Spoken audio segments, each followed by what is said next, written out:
Hello everyone, welcome to digital learning platform of Winsome International School. Last lecture में हमने बात की थी कि हार्ट जो होता है उसकी स्ट्रक्चर कैसी होती है, उसकी लोकेशन कहाँ होती है, हार्ट फंक्शंस कैसे करता है।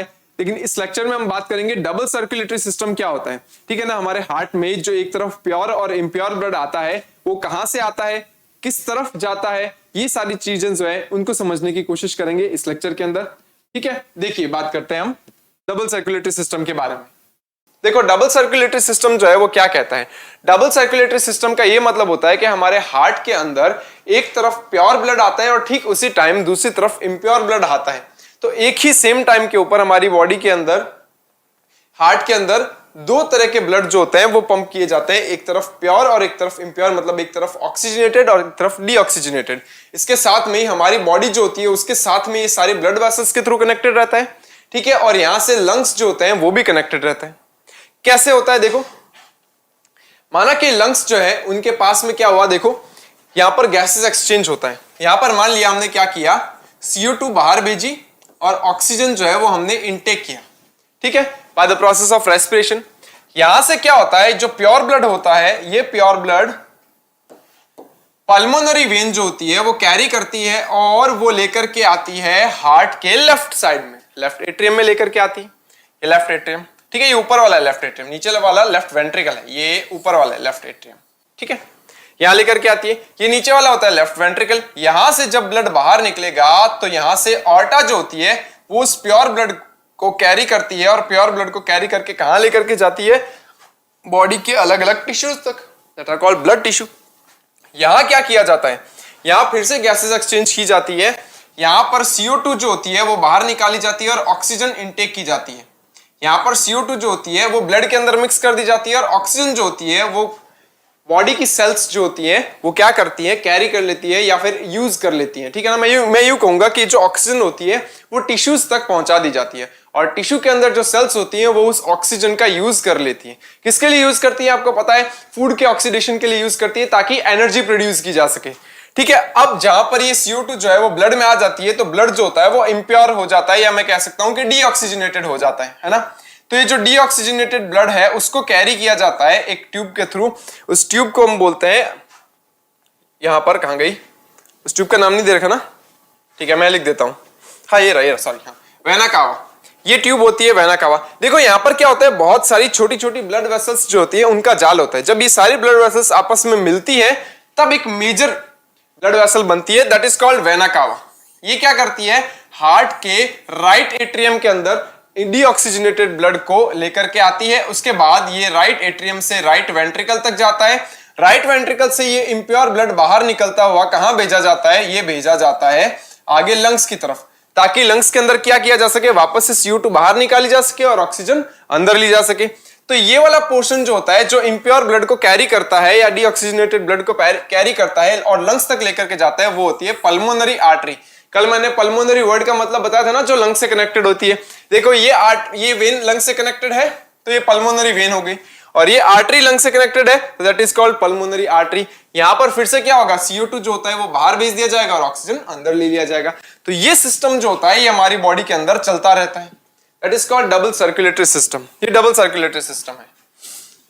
आगे देखिए इसके बारे में क्या दे रखा है, in human beings there is a phenomenon called double circulation that occurs which can is an efficient way। यानी कि ह्यूमंस के अंदर क्या होता है, डबल सर्कुलेटरी सिस्टम होता है जो कि सर्कुलेटरी सिस्टम के अंदर पाया जाने वाला एक एफिशिएंट वे है, जिसके अंदर प्रॉपरली क्या किया जाता है, जो इम्प्योर और प्योर ब्लड है उनको अलग अलग रखा जाता है और इफेक्टिवली डिस्ट्रीब्यूट किया जाता है जहां पर उनको जाना चाहिए। The heart pumps the blood and through the various blood vessels it travels to different organs and then it comes back to the heart। यानी क्या होता है, हार्ट जब पंप करता है ब्लड को तो अलग अलग तरह की ब्लड वेसल्स होती हैं, अलग अलग तरह की ब्लड वेसल्स के थ्रू क्या किया जाता है, उनको डिस्ट्रीब्यूट किया जाता है, ब्लड को डिस्ट्रीब्यूट किया जाता है। It travels to different organs, ये अलग अलग ऑर्गन्स तक ट्रेवल करता है, then it comes back to the heart, और ये बैक टू द हार्ट वापस से आ जाता है। ठीक है, this system ensures that the deoxygenated blood, deoxygenated blood का मतलब क्या हो गया, जिसके अंदर CO2 ज्यादा है। देखो blood carrying carbon dioxide, from the right side of the heart goes to the lungs, यानी कि ये जो होता है सिस्टम ये इंश्योर करता है कि जो डीऑक्सीजनेटेड ब्लड होगा वो हार्ट के राइट पार्ट में ही आना चाहिए, where the gases exchange occurs, और बाद में क्या होगा, हार्ट से उसको लंग्स में भेज दिया जाएगा और लंग्स में क्या होगा, गैस एक्सचेंज हो जाएगी. The blood gets filled with oxygen from the lungs and the carbon dioxide this given out to the lungs from where it leaves to the body. उसके बाद क्या होगा, जब हार्ट जो होगा वहां से ब्लड जाएगा लंग्स की तरफ, तो लंग्स के अंदर क्या कर दिया जाएगा, CO2 बाहर रिलीज कर दी जाएगी और ऑक्सीजन अंदर ले ली जाएगी. तो जब जो ब्लड होगा वो ऑक्सीडाइज हो जाएगा या प्योर हो जाएगा, देन उसको क्या कर लिया जाएगा, वापस से हार्ट में बुलाया जाएगा ताकि उसको पूरी बॉडी में पंप किया जा सके. ठीक है. The oxygenated blood then travels from the left side of the heart to all the parts of body, यानी कि ये जो इम्प्योर ब्लड जो होता है वो जब प्योर हो जाता है तो उसको क्या किया जाता है, लेफ्ट पार्ट में बुलाया जाता है, हार्ट के लेफ्ट साइड के अंदर, ताकि उसको बॉडी के अलग अलग पार्ट्स में भेजा जा सके. ठीक है. आगे देखते हैं और क्या होता है. देखो ये कुछ इंपॉर्टेंट पॉइंट्स है. देखो, such animals like amphibians, amphibians में कौन आते हैं, फ्रॉग्स आते हैं. ठीक है. सैलामेंडर्स आते हैं. देन मैनी रेप्टाइल्स, रेप्टाइल्स जो होते हैं वो क्या होते हैं, जो क्रिपिंग मूवमेंट करते हैं, मतलब जो रेंग कर या सरक कर चलते हैं, लाइक स्नेक्स, लिजार्ड्स, ये सब आते हैं. ठीक है. हैव अ 3 चैम्बर्ड हार्ट, इनके अंदर 3 चैम्बर्ड हार्ट होता है. इनके अंदर पता है क्या होता है, इनके अंदर 2 एट्रियम और 1 वेंट्रिकल, 1 वेंट्रिकल होता है. तो 3 चैम्बर्ड हो गए ना, 2 एट्रियम एंड 1 वेंट्रिकल. तो यहां पर क्या होता है, 3 चैम्बर्ड हार्ट होता है. And they tolerate some mixing of the oxygenated and deoxygenated blood streams. लेकिन इनके अंदर पता है क्या होता है, ऑक्सीजनेटेड और डीऑक्सीजनेटेड ब्लड जो होता है वो मिक्स हो जाता है आपस में. बताऊं कैसे, देखो, जैसे मान लो यहां पर ये हार्ट है, इनके अंदर एट्रियम जो होते हैं वो 2 होते हैं, लेकिन वेंट्रिकल जो होता है इसके बीच में सेप्टा नहीं होते. तो यहां पर क्या हो गया, वेंट्रिकल जो होता है वो सिंगल होता है. जब वेंट्रिकल सिंगल होंगे तो तुम्हें पता है यहां पर क्या होगा, यहां पर ऑक्सीजनेटेड ब्लड आएगा, ऑक्सीजनेटेड ब्लड आएगा, और इस जगह पर डीऑक्सीजनेटेड ब्लड आएगा. तो होता क्या है, जब ऑक्सीजनेटेड और डीऑक्सीजनेटेड ब्लड जो होता है जब वो आपस में मिक्सअप हो जाता है नीचे की तरफ आकर के, यू मिक्सअप हो जाता है नीचे की तरफ, तो फिर उसके बाद क्या होता है, ये जो मिक्स्ड ब्लड होता है ना, ये मिक्स्ड ब्लड बॉडी में पंप किया जाता है. तो इनके अंदर इतना ज्यादा इफेक्टिवली या अच्छा सर्कुलेटरी सिस्टम नहीं है, क्योंकि इनके अंदर प्योर और इम्प्योर ब्लड जो होता है वो मिक्स हो जाता है, और मिक्स्ड ब्लड जो होता है वो पंप किया जाता है वेरियस बॉडी ऑर्गन्स तक. ठीक है. लेकिन हमारे अंदर जो है, मैमल्स के अंदर, ठीक है, देन बर्ड्स के अंदर, ये कंप्लीटली 4 चैम्बर्ड हार्ट होने के कारण क्या होता है, प्योर और इम्प्योर ब्लड कंप्लीटली क्या होता है, सेपरेट रहता है. ठीक है. अब देखिए क्या लिखा होगा. ठीक है. Fishes on the other hand have only 2 chambered of their heart. Fishes के अंदर क्या होता है, सिर्फ 2 चैम्बर्ड वाला हार्ट होता है, 1 एट्रियम 1 वेंट्रिकल, सिंगल. ठीक है ना. And the blood is pumped to the gills, this is oxygenated there and the passes directly to the rest of the body. यहां पर क्या होता है पता है क्या, जो 2 चैम्बर्ड वाला हार्ट होता है ना, इसके अंदर एक ही एट्रियम और एक ही वेंट्रिकल होता है. अब यहां किया क्या जाएगा, देखना, यहां पर जो हार्ट होता है उसको हम वेनस हार्ट बोलते हैं. सर इसको वेनस हार्ट क्यों बोलते हैं, क्योंकि वेनस का मतलब होता है वेन. वेन में हमेशा क्या होता है पता है क्या, इम्प्योर ब्लड होता है. ठीक है ना. एक एक्सेप्शन है उसका, पल्मोनरी वेन, उसके अंदर प्योर ब्लड होता है. तो वेन्स जो होती है उसमें इम्प्योर ब्लड होता है, हमेशा डीऑक्सीजनेटेड ब्लड होता है. वैसे ही एग्जैक्टली क्या होता है इन फिशेस के अंदर, क्या होता है जो हार्ट होता है उसके अंदर always and always impure blood flow करता है. इनके अंदर प्योर ब्लड आता ही नहीं है. तो वहां पर क्या होगा, हार्ट जो होगा वहां से कहां जाता है, ये गिल्स तक जाता है, जहां गिल्स में क्या किया जाता है, गैसेस एक्सचेंज की जाती है, CO2 बाहर रिलीज कर दी जाती है और ऑक्सीजन अंदर ले ली जाती है. देन ब्लड प्योर हो जाता है और प्योर ब्लड को डायरेक्टली बॉडी के ऑर्गन्स तक भेज दिया जाता है, वापस हार्ट में नहीं आता, वो बॉडी के ऑर्गन्स तक भेज दिया जाता है प्योर ब्लड को, और वहां पर ये ब्लड जो होता है वो वापस से क्या हो जाता है, डीऑक्सीजनेटेड हो जाता है, और वो फिर लाया जाता है वापस से कहां, हार्ट के अंदर. तो ऐसा जो हार्ट होता है जिसके अंदर ऑलवेज इम्प्योर ब्लड फ्लो करता है उसको वेनस हार्ट बोलते हैं. और ऐसा हार्ट कहां होता है, मछलियों में होता है, फिशेस के अंदर होता है. ठीक है. Thus the blood goes only once through the heart in the fishes during one cycle. तो एक साइकिल के अंदर क्या होगा, हार्ट के अंदर जो ब्लड आएगा वो एक ही बार आएगा. ठीक है, and passes through the body and it is called single circulatory system, जो कि फिशेस के अंदर होता है, ठीक है ना। अब देखिए मैं बात करता हूं ब्लड प्रेशर के बारे में, ठीक है ना। ब्लड प्रेशर क्या होता है, पहले मैं आपको यह समझाता हूं कि ब्लड का प्रेशर क्या होता है। मैं आपको एक एग्जांपल देकर के समझाता हूं कि माना कि एक पाइप है ना, मान लो रबड़ का पाइप है ना, रबर पाइप है, उसके अंदर जब हम वाटर फ्लो करवाएंगे, देखो अगर कोई रबर का पाइप है, मान लो ये रबर का पाइप है कोई, मैंने ऐसे इमेजिनरी ऐसे पाइप बनाया, रबर का पाइप है, इसके अंदर क्या करेंगे, वाटर फ्लो करवाएंगे। जब यहां से वाटर फ्लो होगा तो तुम्हें पता है ना कि वाटर जो फ्लो करेगा वो इस रबर के पाइप की जो वॉल्स है इनके ऊपर भी प्रेशर लगाएगा, ऐसे प्रेशर लगेगा ना, तो ऐसे प्रेशर लगाएगा। एग्जैक्टली क्या होता है, जब हमारी ब्लड वेसल्स के अंदर ब्लड फ्लो करता है ना, देन वो फ्लो होता हुआ ब्लड जो होता है वो भी हमारी ब्लड वेसल्स के ऊपर क्या करता है, एक प्रेशर लगाता है। तो वो जो प्रेशर लगता है that is called blood pressure, ठीक है ना। फ्लो होता हुआ ब्लड हमारी ब्लड वेसल्स के ऊपर जो प्रेशर क्रिएट करता है उसको हम ब्लड प्रेशर कहते हैं। देखो तो ये जो प्रेशर होता है ये दो अलग अलग तरह का होता है। जब हमारा हार्ट जो होता है कॉन्ट्रैक्ट करता है तब जो ब्लड प्रेशर होता है वो अलग होता है, और जब हमारा हार्ट रिलैक्स करता है तब जो प्रेशर लगता है वो अलग प्रेशर होता है, ठीक है। देखिए the force that blood exerts against the wall of a vessel is called blood pressure, ठीक है। This pressure is much greater than arteries than in veins। ये प्रेशर जो होता है वो आर्टरीज में ज्यादा होता है और वेन्स में कम होता है। बताऊं क्यों, क्योंकि आर्टरीज जो होती है ना वो कैसी होती है, वो पतली होती है। उनकी आर्टरीज की जो ल्यूमेन होती है, जो कैविटी होती है, वो बहुत ज्यादा पतली होती है। मान लो ये आर्टरी है, ठीक है ना, आर्टरी जो होती है ना वो अंदर से बहुत ज्यादा, इसकी जो ल्यूमेन होती है वो बहुत ज्यादा पतली है, तो ब्लड कहां फ्लो करेगा, बस यूं यहां इस जगह पर फ्लो करेगा। आपको पता है यहाँ एरिया कम है तो यहाँ पर प्रेशर ज्यादा होगा। पतला पाइप होता है ना, पतला पाइप, उसमें प्रेशर ज्यादा होता है, आप देखोगे है ना। जो पाइप जितना ज्यादा पतला होगा पानी उतना दूर तक जाएगा क्योंकि प्रेशर ज्यादा है। जबकि वेन्स में ऐसा नहीं होता। वेन्स जो होती है ना उनके अंदर क्या होता है, ल्यूमेन काफी चौड़ी होती है, तो ब्लड जो होगा उसको फैलने के लिए या उसको फ्लो करने के लिए काफी ज्यादा स्पेस मिलेगा। तो जब यहां पर स्पेस काफी ज्यादा है, उसकी ल्यूमेन जो है, ल्यूमेन का मतलब अंदर की कैविटी, ठीक है ना, जहां ब्लड फ्लो करेगा, जो वो बहुत ज्यादा वाइड है, तो वहां प्रेशर ऑटोमेटिकली क्या हो जाएगा, एज कंपेयर टू लो हो जाएगा। देखिए ठीक है, the pressure of blood inside the artery during ventricular systole and the contraction is called systolic pressure, ठीक है ना। मैंने कहा था ब्लड प्रेशर दो तरह का होता है। जब हार्ट जो होता है वो सिस्टोल करता है, कॉन्ट्रैक्ट करता है, तो जो ब्लड वेसल्स के ऊपर या आर्टरीज के ऊपर, मेनली आर्टरीज के ऊपर ज्यादा प्रेशर लगता है, ठीक है ना। तो जो प्रेशर लगता है उसको हम सिस्टोलिक प्रेशर बोलते हैं, that is called systolic pressure. And the pressure the artery during the ventricular diastole and it is called relaxation also is called diastolic pressure।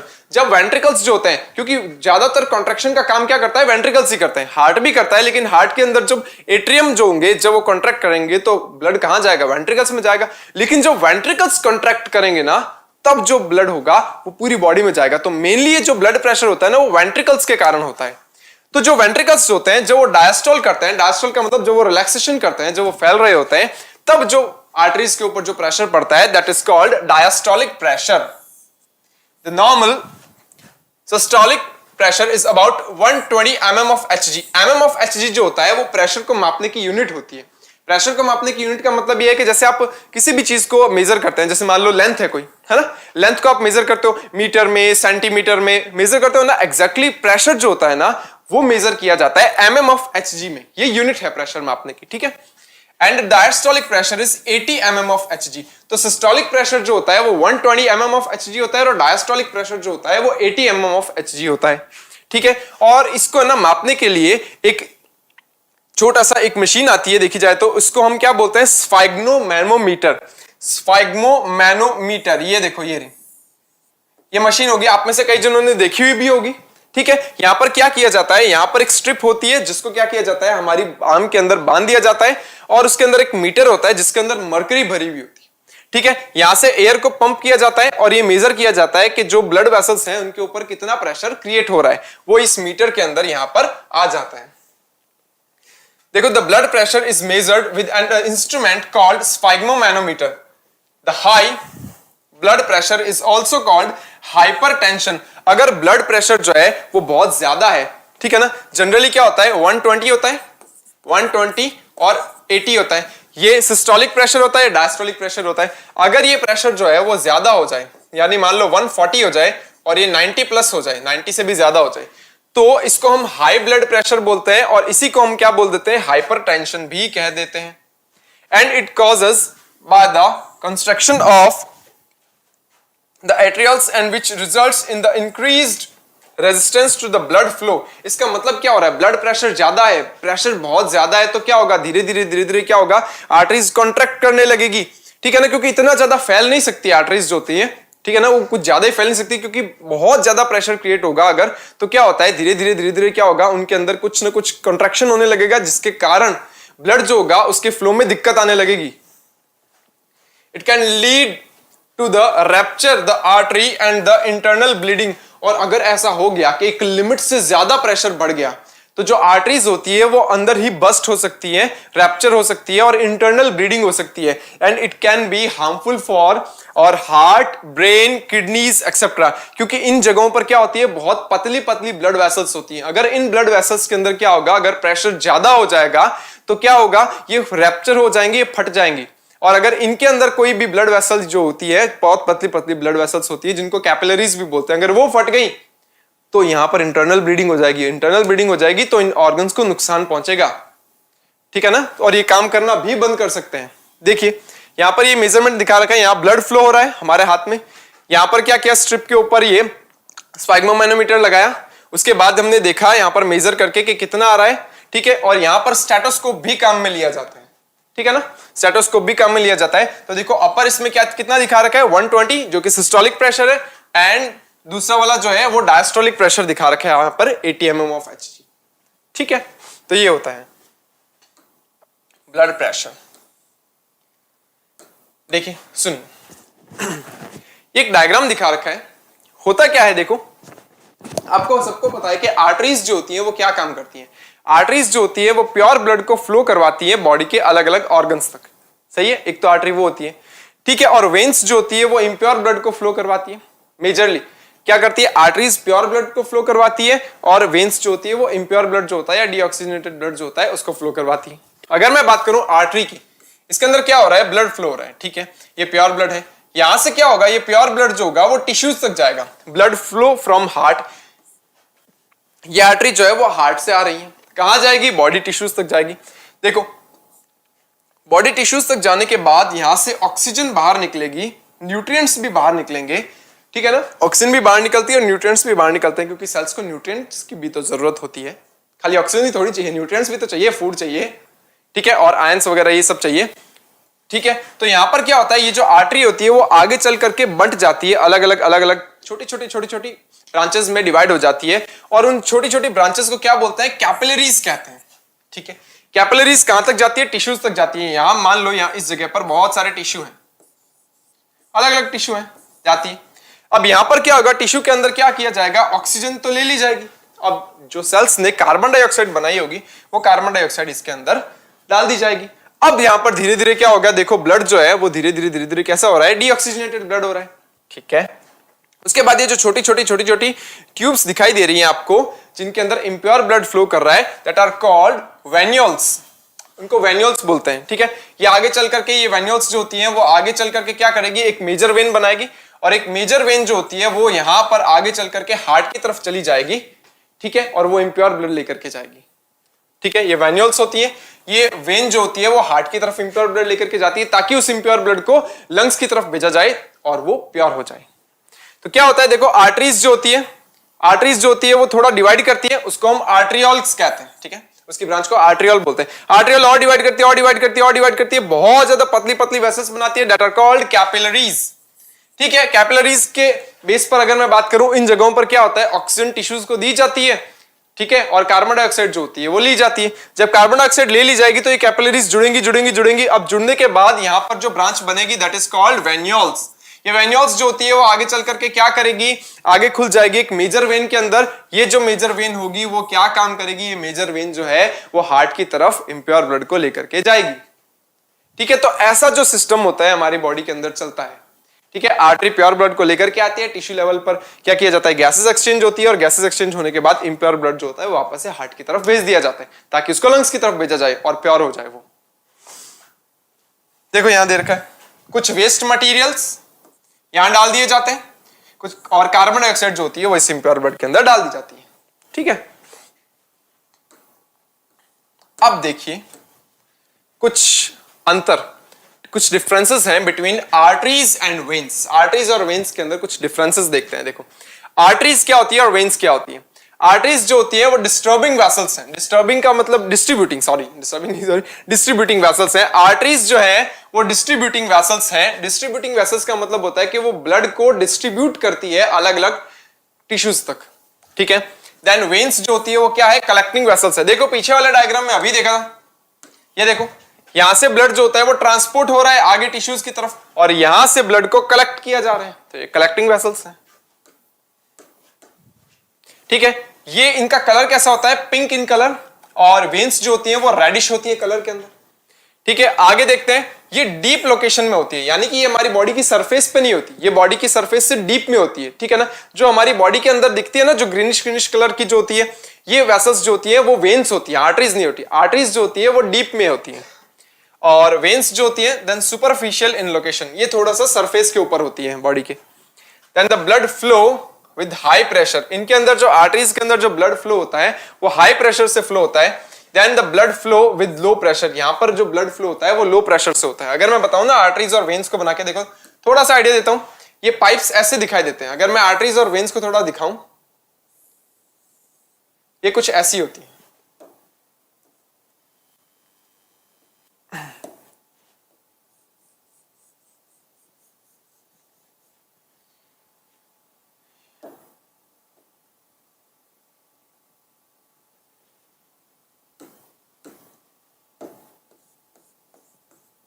तो ये जो आर्टरीज होती है इनके अंदर जो ल्यूमेन होती है वो काफी छोटी है, जबकि वहीं अगर मैं वेन्स की बात करूं,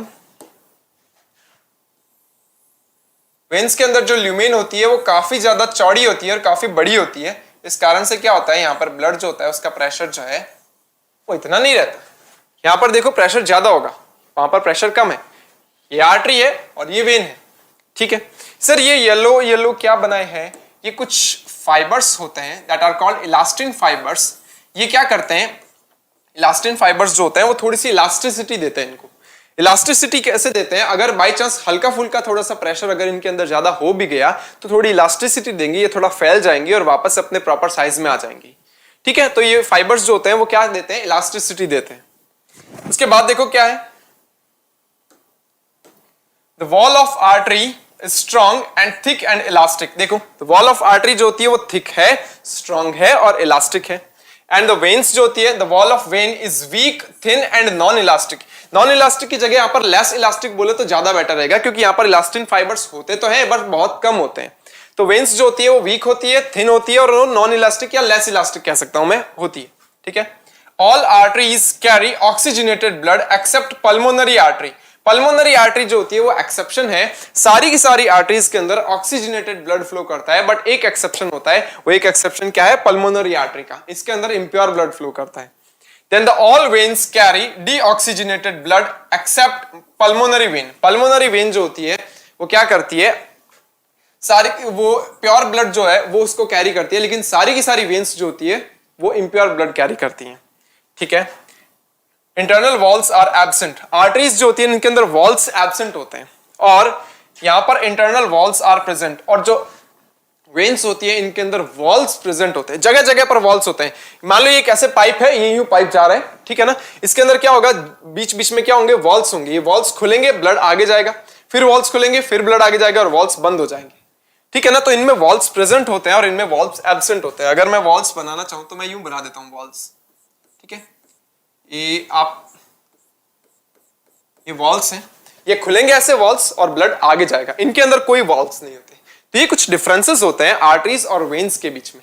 आर्टरीज और वेन्स क्या होती हैं, ब्लड वेसल्स। ठीक है, जो ब्लड को कैरी करती है। लास्ट टॉपिक इसका लिम्फ। लिम्फ क्या होता है सुनिएगा।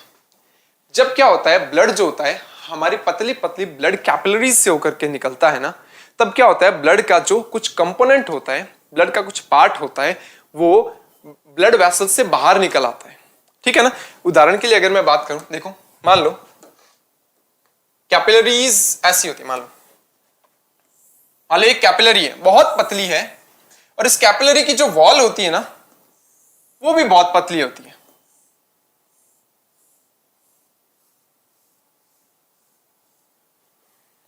इस कैपिलरी की वॉल जो होती है वो बहुत पतली होती है।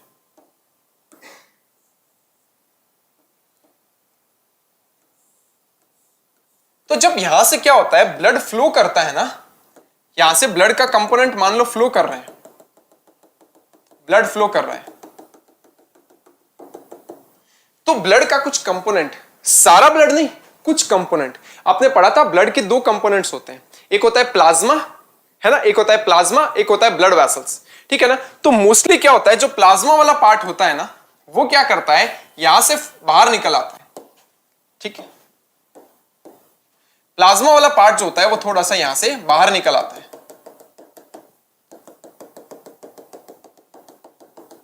ये प्लाज्मा वाला पार्ट है जो ब्लड वेसल्स से या सॉरी कैपिलरीज से बाहर निकल आता है। ये जो पार्ट होता है ना प्लाज्मा वाला पार्ट जो बाहर निकल आता है, इसके साथ में क्या होता है कुछ WBCs जो होती है ना, कुछ व्हाइट ब्लड सेल्स, वो भी बाहर निकल आती हैं। व्हाइट ब्लड सेल्स को मैं ये ब्लैक पेन से बनाता हूं, एक बार है तो व्हाइट ब्लड सेल पर बना देता हूं मैं ब्लैक पेन से। ठीक है। कुछ WBCs जो होती हैं वो भी बाहर निकल आती हैं। हालांकि WBC जो है वो इतनी बड़ी नहीं होती, बहुत छोटी छोटी सी होती है। ठीक है ना। और WBC जो होती है ना उनका शेप जो होता है वो प्रॉपर्ली कोई डिफाइनिंग शेप नहीं होता, इसीलिए वो क्या करती है छोटे छोटे पोर्स से भी क्या होता है बाहर निकल आती है। ठीक है ना। अपना साइज थोड़ा सा एडजस्ट करती है, इधर उधर से होकर के वो बाहर निकल आती है। ठीक है। प्लेटलेट्स और जो RBC होती हैं वो नहीं निकलती, सिर्फ WBC निकल सकती हैं। तो ये जो बाहर निकला हुआ जो कंपोनेंट है ना, उस कंपोनेंट को बोलते हैं लिम्फ। ठीक है। उस कंपोनेंट को बोलते हैं lymph, that is called lymph. Sir इसका काम क्या है लिम्फ का, क्यों निकला ये बाहर ठीक है ना, यहां पर बाहर क्यों निकला, क्या जरूरत है, बॉडी के अंदर ही पड़ा रहता है। देखो क्या होता है हमारा जो ब्लड होता है ना वो हमारी बॉडी की सेल्स के डायरेक्टली कांटेक्ट में नहीं होता, तो ये जो लिम्फ होता है वो एज अ इंटरमीडिएट काम करता है, एज अ कनेक्शन का काम करता है हमारी ब्लड के बीच में और हमारी बॉडी की सेल्स के बीच में। ठीक है ना। एक बात बताता हूं, देखो मान लो ये ब्लड वेसल्स हैं और यहां पर बाहर की तरफ क्या है सेल्स हैं, यहां पर सेल्स हैं, कोई भी टिश्यू है उसकी सेल्स हैं। ठीक है। अब मुझे बताओ इन सेल्स को अगर न्यूट्रिशन चाहिए, उनको ग्लूकोज चाहिए, तो ये क्या करेंगे, ये जो ग्लूकोज इनको चाहिए होगा ये बोलेंगे भैया ब्लड, भैया ग्लूकोज दे दो। ब्लड कहेगा मैं तो बाहर नहीं आ सकता, ले लो खुद ही आके। तो ना तो सेल्स जो है वो अपनी जगह से हिल सकती है, ना ब्लड जो होता है वो बाहर आ सकता है प्रॉपर्ली। ठीक है ना। क्योंकि अगर ब्लड बाहर निकल गया तो फैल जाएगा ना सारा, फिर सारा का सारा प्रेशर वाला मामला जो होगा वो सब गड़बड़ा जाएगा। ठीक है ना। तो यहां पर ब्लड जो होता है वो दूर है और बॉडी की सेल्स भी दूर है, तो क्या होता है ब्लड कहता है देखो मैं अपना थोड़ा सा कंपोनेंट बाहर निकालता हूं, उसको मैं लिम्फ बोलूंगा। ये लिम्फ जो होगा जब वो बाहर निकलेगा तो मैं उसमें ऑक्सीजन भी दे दूंगा, उसमें कुछ न्यूट्रिएंट्स भी दे दूंगा। ठीक है ना। उसमें कुछ ऑक्सीजन भी दे दूंगा और कुछ न्यूट्रिएंट्स भी दे दूंगा। तो आप लोग जो है ना उस लिम्फ से ले लेना क्या, ऑक्सीजन और न्यूट्रिएंट्स। तो जब क्या होता है ब्लड का लिम्फ वाला पार्ट बाहर निकलता है तो उस लिम्फ वाले पार्ट के अंदर कुछ ऑक्सीजन मॉलिक्यूल्स भी होते हैं और कुछ न्यूट्रिएंट्स मॉलिक्यूल्स जो होते हैं वो भी होते हैं। अब ये ऑक्सीजन और न्यूट्रिएंट्स जो होते हैं यहां ये सेल्स तक पहुंचते हैं क्योंकि लिम्फ जो होता है वो सेल्स के कांटेक्ट में होता है। ठीक है ना। इसीलिए इसको टिश्यू फ्लूइड भी बोलते हैं, लिम्फ को टिश्यू फ्लूइड भी बोलते हैं क्योंकि ये जो होता है वो सेल्स के बीच बीच तक चला जाता है। It is also called tissue fluid. तो ये क्या करता है ऑक्सीजन और न्यूट्रिएंट्स जो होते हैं उनको क्या करता है सेल्स को सप्लाई कर देता है। ठीक है। तो सर ये जो बाहर निकला हुआ इतना सारा फ्लूइड है कहां जाएगा फिर एंड में, ये इतना सारा फ्लूइड जो होगा वो वापस से ब्लड में मिक्स कर दिया जाएगा। बताऊं कैसे। सर पहले ये भी बात बता दो WBC क्यों निकलती है। WBC जो होती है वो ये चेक करती है कि इन सेल्स के बीच में कोई डिजीज कॉजिंग एजेंट्स, कोई बैक्टीरिया या कोई वायरस तो नहीं है। अगर इनके बीच में कोई बैक्टीरिया या वायरस छुपा हुआ बैठा है तो वो उनको खा जाएगी। ठीक है ना। तो ये काम करती है। अब देखो क्या होता है कुछ ट्यूब्स होती हैं, कुछ ट्यूब्स होती हैं that are called lymph vessels. तो इनके अंदर क्या होता है, लिम्फ फ्लो करता है, यहां से लिम्फ बाहर निकला और यहां से होता हुआ वो इन ट्यूब्स से होते हुए आगे चलते हैं। इन ट्यूब्स को बोलते हैं लिम्फ वेसल्स। और ये लिम्फ वेसल्स जो होती हैं वो क्या काम करती है, ये लिम्फ वेसल्स आगे जाकर के एक वेन के अंदर क्या हो जाती है, ओपन हो जाती है। एक वेन के अंदर ओपन हो जाती है और ये वेन के अंदर क्या करती है, लिम्फ को मिक्स कर देती है। इस वेन के अंदर क्या होगा, इम्प्योर ब्लड होगा और ये लिम्फ जो होगा वो इस वेन के अंदर मिक्स कर दिया जाएगा। और लिम्फ पता है क्या लेकर के आएगा, लिम्फ ये लेकर के आएगा, लिम्फ जो होता है वो लेकर के आएगा कार्बन डाइऑक्साइड और कुछ वेस्ट मटेरियल। हालांकि ये प्रॉपर वेन नहीं होती, वो वेन की छोटी ब्रांच है ना, मैं वो कह सकता हूं कि उस वेन की छोटी सी ब्रांच में खुलेगी और वहां पर क्या होगा, CO2 लेकर के आएगा लिम्फ और यहां पर कुछ वेस्ट मटेरियल भी लेकर के आएगा और ये ब्लड के अंदर क्या हो जाएगा, मिक्स हो जाएगा। ठीक है, और ये छोटी जो कैपिलरी होती है ये आगे चल करके क्या हो जाएगी, एक बड़ी वेन बना लेगी।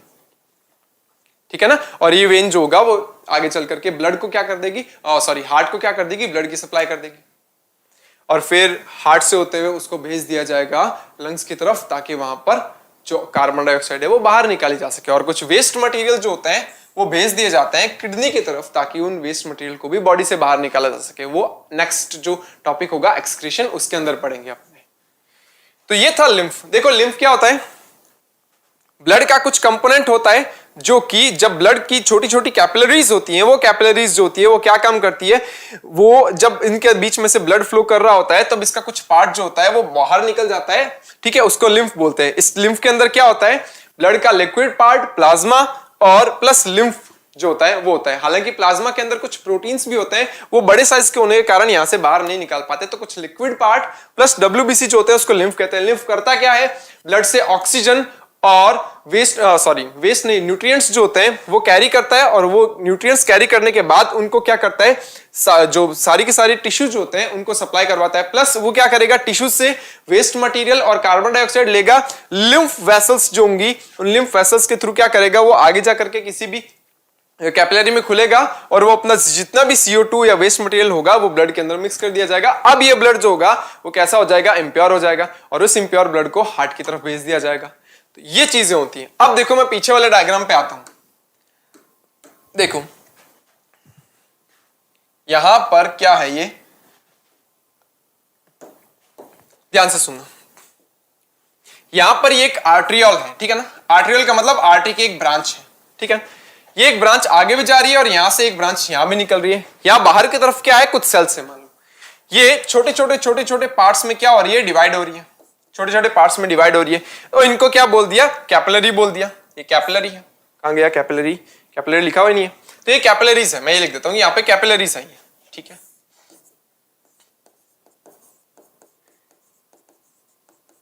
ठीक है, कैपिलरी है। तो इन कैपिलरीज से क्या हो जाएगा, बाहर निकलेगा क्या, liquid part of blood, blood का लिक्विड पार्ट बाहर निकलेगा। ठीक है, उसको लिम्फ बोल दिया हमने। ठीक है, ये देखो ये रेड वाला जो पोर्शन जो जाल बना रहा है ये कैपिलरी है। ठीक है, यहां से लिक्विड बाहर निकलेगा। ये लिक्विड जो होगा मैंने कहा था ये क्या करेगा, ऑक्सीजन और जो भी न्यूट्रिएंट्स होगा उनको बॉडी की सेल्स को ट्रांसपोर्ट करेगा। अब क्या होगा, उसके बाद देखो यहां पर कुछ ट्यूब्स दिखाई दे रही है आपको ग्रीनिश कलर की। ये ट्यूब्स जो होती है वो उस लिम्फ को वापस से कैरी करती हैं और देखो इनको क्या बोलते हैं, इनको लिम्फ वेसल्स बोलते हैं। कहां गई, ये लिम्फेटिक वेसल्स, ये लिम्फेटिक वेसल्स, इनको लिम्फ वेसल्स बोलते हैं। ये उस ब्लड को कैरी करती है, ये उस लिम्फ को कैरी करती है, ब्लड को नहीं, लिम्फ को कैरी करती है। ये लिम्फ जो होता है वो आगे चल करके किसी वेन्यूल के अंदर भेज दिया जाता है, मिक्स कर दिया जाता है। ठीक है, जब यहां पर लिम्फ कैरी किया जाता है तो उस कैरी होते हुए लिम्फ के अंदर क्या होता है, कार्बन डाइऑक्साइड होती है और कुछ वेस्ट मटेरियल होते हैं, ताकि उसको इस ब्लड के अंदर भेज दिया जाए और इस इम्प्योर ब्लड को अब क्या कर दिया जाएगा, हार्ट की तरफ भेज दिया जाएगा।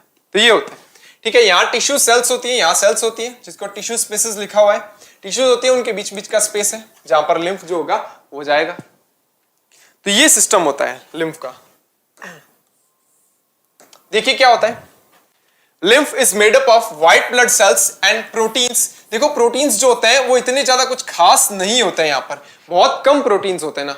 ठीक है ना, बड़े बड़े प्रोटीन्स जो होते हैं वो यहाँ पर जो कैपिलरीज होती हैं उनके अंदर क्या होता है, पोर्स बहुत छोटे छोटे होते हैं, तो बड़े प्रोटीन्स यहाँ पर नहीं निकल पाते, तो कुछ हल्के फुल्के छोटे छोटे प्रोटीन्स ही होते हैं। ठीक है, that help to remove waste and toxins from the tissues and protects the body from infection and diseases. ठीक है, उसके बाद lymph is produced in the lymphatic vessels and it circulates throughout the body.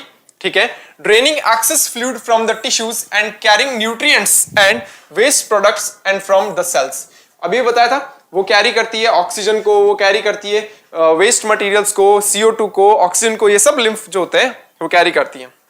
ठीक है, अगर body के अंदर access fluid भी आ जाता है टिश्यूज के बीच में तो उसको भी क्या कर लेती है, बाहर निकाल लेती है, उसको ड्रेन कर देती है. It is important part of the immune system and helps to the fight against the bacteria, viruses and the other harmful substances. मैंने कहा था ना WBC क्या काम करती है, कुछ हार्मफुल सब्सटेंसेस जो होते हैं अगर वो आ जाते हैं कहां, टिश्यूज के बीच बीच में, तो उनको खाने का काम करेगी, उसको डिस्ट्रॉय करेगी उनको.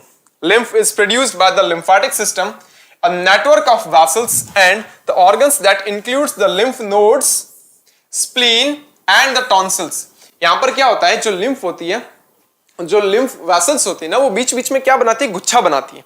बीच बीच में जब गुच्छा बना लेती है तो उसको क्या बोलते हैं, वहां पर उनको लिम्फ नोड्स बोल देते हैं. जहां पर लिम्फेटिक वेसल्स जो होती है वो गुच्छा बना लेती है, उनको हम क्या कह देते हैं, वहां पर वो बोल देते हैं उनको लिम्फ नोड्स. कुछ लिम्फ नोड्स के एग्जांपल है स्प्लीन एंड टॉन्सिल्स. टॉन्सिल्स जो गले में होता है, ठीक है ना, ये लिम्फ नोड्स ही है एक तरीके की. ठीक है, तो यहां पर ये लिम्फ जो होता है वो खत्म होता है और इसी के साथ ही क्या होता है, हमारा जो ह्यूमन का जो सर्कुलेशन पार्ट है वो खत्म होता है. नेक्स्ट चैप्टर में या नेक्स्ट टॉपिक में हम बात करेंगे जो प्लांट्स के अंदर सर्कुलेशन जो होता है वो कैसे होता है. प्लांट्स के अंदर भी तो बहुत सारी चीजें होती है ना जो एक जगह से दूसरी जगह पर सर्कुलेट की जाती है, वो कैसे होती है उसके बारे में बात करेंगे. ठीक है, आपको अगर किसी भी पोर्शन में इस लेक्चर से रिलेटेड आपको कोई भी डाउट होगा तो आप कमेंट सेक्शन में लिख सकते हैं. ठीक है, keep learning and keep growing with Winsome International School. Thank you.